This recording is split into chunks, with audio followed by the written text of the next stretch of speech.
नमस्ते दोस्तों, आप सफल होना चाहते हैं? खुश रहना चाहते हैं? जीवन में शांति पाना चाहते हैं? हम सब चाहते हैं, है ना? हम दिन रात मेहनत करते हैं, पैसा कमाते हैं, रिश्ते बनाते हैं। लेकिन क्या सच में इन सब से वो सुकून मिलता है जिसकी हमें तलाश है? क्या हो अगर मैं आपसे कहूं कि 2500 साल पहले एक ऐसा व्यक्ति था जिसने अपने राजपाट, धन दौलत और परिवार को छोड़कर सिर्फ एक ही चीज खोजी, जीवन जीने का सही तरीका। जी हाँ, मैं बात कर रहा हूँ गौतम बुद्ध की। आज मैं आपके लिए बुद्ध के जीवन और उनकी शिक्षाओं से जुड़ी एक ऐसी अनोखी और प्रेरणादायक कहानी लेकर आया हूँ जो आपको बताएगी कि असली सफलता क्या है, सच्चा सुख कहाँ छिपा है, और सबसे महत्वपूर्ण 2025 में भी आप बुद्ध की बातों को अपने जीवन में कैसे लागू करके अपनी हर समस्या का समाधान पा सकते हैं। यह सिर्फ कोई पुरानी कहानी नहीं होगी, बल्कि यह एक ब्लूप्रिंट है आपके जीवन को पूरी तरह से बदलने का, उसे शांत और सफल बनाने का। अगर आप भी जीवन की भागदौड़ में खो गए हैं और एक रास्ता तलाश रहे हैं, तो इस वीडियो को अंत तक जरूर देखिएगा। यह आपकी आंखें खोल देगा। तो चलिए शुरू करते हैं बुद्ध के जीवन की उस अनमोल यात्रा को।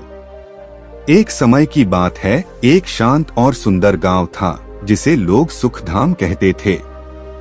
यह गांव अपनी निर्मल झीलों, हरे भरे खेतों और प्रसन्नचित्त लोगों के लिए प्रसिद्ध था। इस गांव के लोग बुद्ध की शिक्षाओं का पालन करते थे जो उन्हें एक स्थानीय भिक्षु द्वारा दी जाती थीं। इसी दौरान सुरेश नाम का एक युवा यात्री वहां से गुजर रहा था। सुरेश एक महत्वाकांक्षी और तेजतर्रार व्यक्ति था जो बड़े शहरों में अपनी किस्मत आजमा चुका था। उसने बहुत धन कमाया था, बड़े पद हासिल किए थे, लेकिन उसके मन में हमेशा एक बेचैनी रहती थी। उसे लगता था कि वह कुछ गलत कर रहा है या कुछ सही नहीं है। वह लगातार चिंता और असंतोष में जी रहा था। सुखधाम के शांत वातावरण ने उसे आकर्षित किया और वह वहां रुक गया। गांव में उसने देखा कि लोग बहुत साधारण जीवन जीते हैं, लेकिन उनके चेहरों पर एक अद्भुत शांति और खुशी है जो उसने बड़े शहरों के धनी लोगों में भी नहीं देखी थी। उसने एक दिन गांव के भिक्षु आनंद से मिलने का निर्णय लिया। सुरेश भिक्षु आनंद के पास गया और अपनी सारी समस्याएं बताईं। उसने कहा, महाराज, मैंने जीवन में सब कुछ हासिल करने की कोशिश की, लेकिन मुझे कभी शांति नहीं मिली। मैं हमेशा तनाव में रहता हूँ और मुझे लगता है कि मैं सच्चा सुख कभी नहीं पाऊंगा।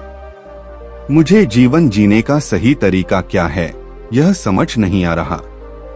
भिक्षु आनंद मुस्कुराए और बोले, प्रिय सुरेश, तुम्हारी समस्या बहुत से लोगों की समस्या है। तुम सुख को बाहर खोज रहे हो, जबकि वह तुम्हारे भीतर है। बुद्ध ने हमें जीवन जीने का मध्य मार्ग सिखाया है। इसका अर्थ है कि हमें अत्यधिक भोग और अत्यधिक तपस्या दोनों से बचना चाहिए। संतुलन ही कुंजी है। उन्होंने समझाया, जैसे एक वीणा के तार न तो इतने कसकर बांधे जाते हैं कि वे टूट जाएं, और न ही इतने ढीले छोड़े जाते हैं कि उनसे कोई धुन न निकले, ठीक वैसे ही जीवन में भी संतुलन आवश्यक है। तुम धन के पीछे भागे, वह अत्यधिक भोग था। यदि तुम सब कुछ छोड़कर पहाड़ों में चले जाते तो वह अत्यधिक तपस्या होती। सच्चा सुख इन दोनों के बीच के मध्य मार्ग में है। सुरेश ने पूछा, तो इस मध्य मार्ग पर कैसे चलूं? भिक्षु आनंद ने उत्तर दिया, बुद्ध ने इसके लिए आर्य अष्टांगिक मार्ग सिखाया है। यह जीवन जीने का एक संपूर्ण तरीका है जो तुम्हें दुख से मुक्ति और सच्चा संतोष दिलाएगा। भिक्षु आनंद ने सुरेश को एक एक करके आर्य अष्टांगिक मार्ग के 8 सोपान समझाए।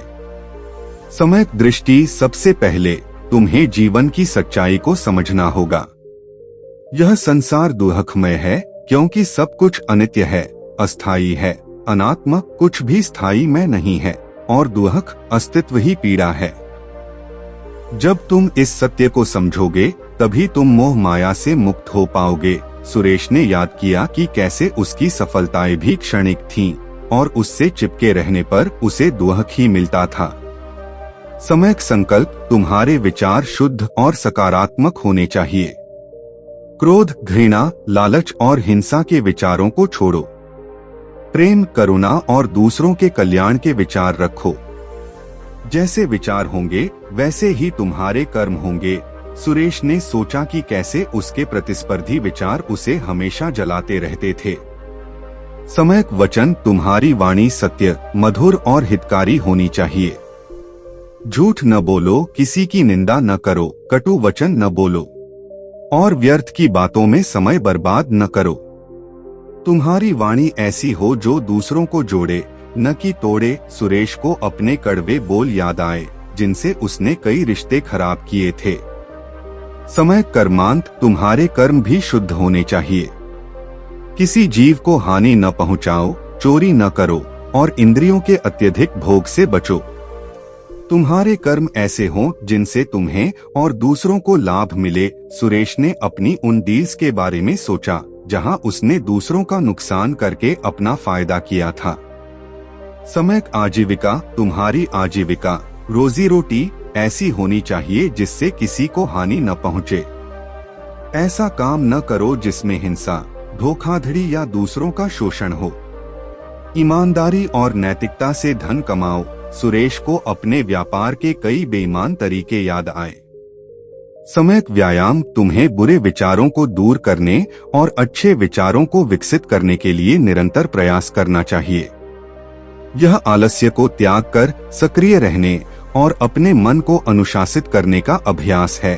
सुरेश ने महसूस किया कि वह अपने मन को भटकने से रोकने के लिए कभी प्रयास ही नहीं करता था।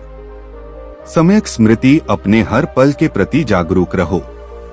तुम क्या कर रहे हो, क्या सोच रहे हो, क्या महसूस कर रहे हो, इन सब के प्रति सचेत रहो। यह वर्तमान में जीना और मन को भटकने से रोकना है। सुरेश को लगा कि वह हमेशा भविष्य की चिंताओं या अतीत की यादों में खोया रहता था। सम्यक समाधि, जब तुम सम्यक स्मृति का अभ्यास करोगे तो धीरे धीरे तुम्हारा मन एकाग्र होगा। यही समाधि है जहां तुम अपने मन को पूरी तरह से शांत कर पाओगे और गहरे आंतरिक सत्य का अनुभव करोगे। भिक्षु आनंद ने कहा, सुरेश, ये 8 सोपान एक दूसरे से जुड़े हुए हैं। तुम इन्हें एक साथ अभ्यास करना शुरू कर सकते हो। ये तुम्हें जीवन में सच्चा संतुलन, शांति और संतोष देंगे। सुरेश ने भिक्षु आनंद की बातों को गंभीरता से लिया। उसने सुखधाम गांव में रहकर अष्टांगिक मार्ग का अभ्यास करना शुरू किया। सम्यक दृष्टि, उसने गांव के लोगों के साधारण जीवन और उनके संतोष को देखकर जीवन की क्षणभंगुरता को समझा। उसे एहसास हुआ कि जो धन और पद उसने बड़े शहरों में अर्जित किए थे वे केवल बाहरी थे और उसे कभी आंतरिक शांति नहीं दे पाए थे। उसे अपनी पहचान बाहरी सफलताओं से जोड़ने की अपनी गलती का एहसास हुआ।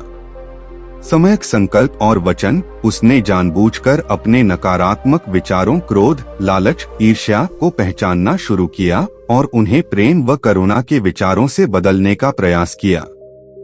उसने अपनी वाणी पर नियंत्रण रखना सीखा और अब वह सोच समझकर बोलता था ताकि उसके शब्द किसी को ठेस न पहुंचाएं। गांव के लोगों के साथ उसकी बातचीत पहले से कहीं अधिक मधुर और सम्मानजनक हो गई। सम्यक कर्मांत और आजीविका, सुरेश ने अपने पुराने व्यापार के बेईमान तरीकों को छोड़ दिया। उसने गांव में ही एक छोटा सा नैतिक व्यवसाय शुरू किया जहां वह लोगों की मदद करता था और ईमानदारी से कमाता था। उसे अब उस धन में अधिक संतोष मिलता था जो उसने ईमानदारी से कमाया था। उसने दूसरों की मदद करने में आनंद लेना शुरू किया और अब उसके कर्म किसी को हानि नहीं पहुंचाते थे। सम्यक व्यायाम और स्मृति, सुरेश ने रोजाना ध्यान का अभ्यास करना शुरू किया। वह हर सुबह झील के किनारे बैठकर अपने श्वास पर ध्यान केंद्रित करता था। वह हर काम को पूरी जागरूकता के साथ करने लगा, खाना खाते समय, चलते समय या गांव वालों से बात करते समय। धीरे धीरे उसका मन शांत होने लगा और उसे वर्तमान पल में रहने का आनंद आने लगा। सम्यक समाधि जैसे जैसे उसने अभ्यास जारी रखा, सुरेश ने गहरे ध्यान का अनुभव करना शुरू किया। उसे एक ऐसी आंतरिक शांति मिली जिसकी उसने कभी कल्पना भी नहीं की थी। अब उसे बाहरी दुनिया की उथल पुथल परेशान नहीं करती थी। वह अपने भीतर एक स्थिर और शांत केंद्र पा चुका था। कुछ वर्षों बाद सुरेश एक बिल्कुल बदला हुआ इंसान बन चुका था। उसके चेहरे पर वही शांति और संतोष था जो उसने पहली बार सुखधाम के लोगों के चेहरों पर देखा था। वह अब न तो धन के पीछे भागता था, न ही किसी बाहरी सफलता के लिए चिंतित रहता था। उसे सच्चा सुख अपने भीतर मिल गया था। एक दिन भिक्षु आनंद ने सुरेश से पूछा, अब तुम्हें जीवन जीने का सही तरीका क्या लगता है सुरेश? सुरेश ने मुस्कुराते हुए उत्तर दिया, महाराज, अब मैं समझ गया हूँ कि जीवन जीने का सही तरीका बाहर नहीं बल्कि भीतर है। यह किसी बाहरी चीज को पाने के बारे में नहीं है, बल्कि अपने मन को समझने और उसे शुद्ध करने के बारे में है। बुद्ध ने हमें यह सिखाया कि सच्चा सुख अनित्य नहीं है, बल्कि वह हमारे भीतर ही है, जब हम करुणा, प्रेम और जागरूकता के साथ जीते हैं। अब मुझे पता है कि जीवन में धन और सफलता भी जरूरी हो सकती है, लेकिन वे मेरा मालिक नहीं हैं। मैं उनका उपयोग दूसरों की मदद करने और एक सार्थक जीवन जीने के लिए करता हूँ।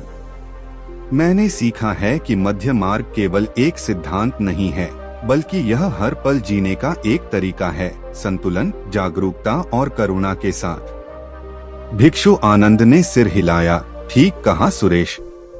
बुद्ध की शिक्षाएं केवल मठों में रहने वालों के लिए नहीं हैं। वे हर उस व्यक्ति के लिए हैं जो दुहक से मुक्त होकर सच्चा सुख पाना चाहता है। जीवन जीने का सही तरीका यही है कि हम अपने विचारों, वचनों और कर्मों के प्रति जागरूक रहें, अपने भीतर के गुणों को विकसित करें और वर्तमान पल में शांति और करुणा के साथ जिए। निष्कर्ष, दोस्तों, सुरेश की यह कहानी हमें गौतम बुद्ध की सबसे महत्वपूर्ण शिक्षाओं में से एक का स्मरण कराती है कि दुहक का कारण हमारी आसक्ति और अज्ञानता है और मुक्ति का मार्ग हमारे भीतर ही है। बुद्ध ने हमें जीवन जीने का एक स्पष्ट और व्यावहारिक ब्लूप्रिंट दिया, आर्य अष्टांगिक मार्ग। यह हमें सिखाता है कि बाहरी सुख क्षणभंगुर होता है, सच्चा सुख आंतरिक होता है। संतुलन जीवन की कुंजी है। हमारे विचार, वचन और कर्म हमारे जीवन की दिशा तय करते हैं। जागरूकता हमें वर्तमान में जीना सिखाती है। करुणा और प्रेम हमें दूसरों से जोड़ते हैं और हमें आंतरिक शांति देते हैं। तो आइए हम भी बुद्ध की इस अनमोल शिक्षा को अपने जीवन में अपनाएं। अपने भीतर के स्व को पहचानें, अपने मन को शुद्ध करें और करुणा व जागरूकता के साथ जीवन का हर पल जिए। यही सच्चा सुख है और यही जीवन जीने का सही तरीका है। अब मुझे पता है कि जीवन में धन और सफलता भी जरूरी हो सकती है, लेकिन वे मेरा मालिक नहीं हैं। मैं उनका उपयोग दूसरों की मदद करने और एक सार्थक जीवन जीने के लिए करता हूँ। मैंने सीखा है कि मध्य मार्ग केवल एक सिद्धांत नहीं है, बल्कि यह हर पल जीने का एक तरीका है, संतुलन, जागरूकता और करुणा के साथ। भिक्षु आनंद ने सिर हिलाया, ठीक कहा सुरेश। बुद्ध की शिक्षाएं केवल मठों में रहने वालों के लिए नहीं हैं। वे हर उस व्यक्ति के लिए हैं जो दुहक से मुक्त होकर सच्चा सुख पाना चाहता है। जीवन जीने का सही तरीका यही है कि हम अपने विचारों, वचनों और कर्मों के प्रति जागरूक रहें, अपने भीतर के गुणों को विकसित करें और वर्तमान पल में शांति और करुणा के साथ जिए। निष्कर्ष, दोस्तों, सुरेश की यह कहानी हमें गौतम बुद्ध की सबसे महत्वपूर्ण शिक्षाओं में से एक का स्मरण कराती है कि दुहक का कारण हमारी आसक्ति और अज्ञानता है और मुक्ति का मार्ग हमारे भीतर ही है। बुद्ध ने हमें जीवन जीने का एक स्पष्ट और व्यावहारिक ब्लूप्रिंट दिया, आर्य अष्टांगिक मार्ग। यह हमें सिखाता है कि बाहरी सुख क्षणभंगुर होता है, सच्चा सुख आंतरिक होता है। संतुलन जीवन की कुंजी है। हमारे विचार, वचन और कर्म हमारे जीवन की दिशा तय करते हैं। जागरूकता हमें वर्तमान में जीना सिखाती है। करुणा और प्रेम हमें दूसरों से जोड़ते हैं और हमें आंतरिक शांति देते हैं। तो आइए हम भी बुद्ध की इस अनमोल शिक्षा को अपने जीवन में अपनाएं। अपने भीतर के स्व को पहचानें, अपने मन को शुद्ध करें और करुणा व जागरूकता के साथ जीवन का हर पल जिए। यही सच्चा सुख है और यही जीवन जीने का सही तरीका है। कमेंट्स में जरूर बताइए कि आपको ये कहानी कैसी लगी। अगर आपको ये कहानी अच्छी लगी हो तो प्लीज लाइक और सब्सक्राइब कर दें। मिलते हैं अगली कहानी में, तब तक अपना ख्याल रखें। नमो बुद्धाय।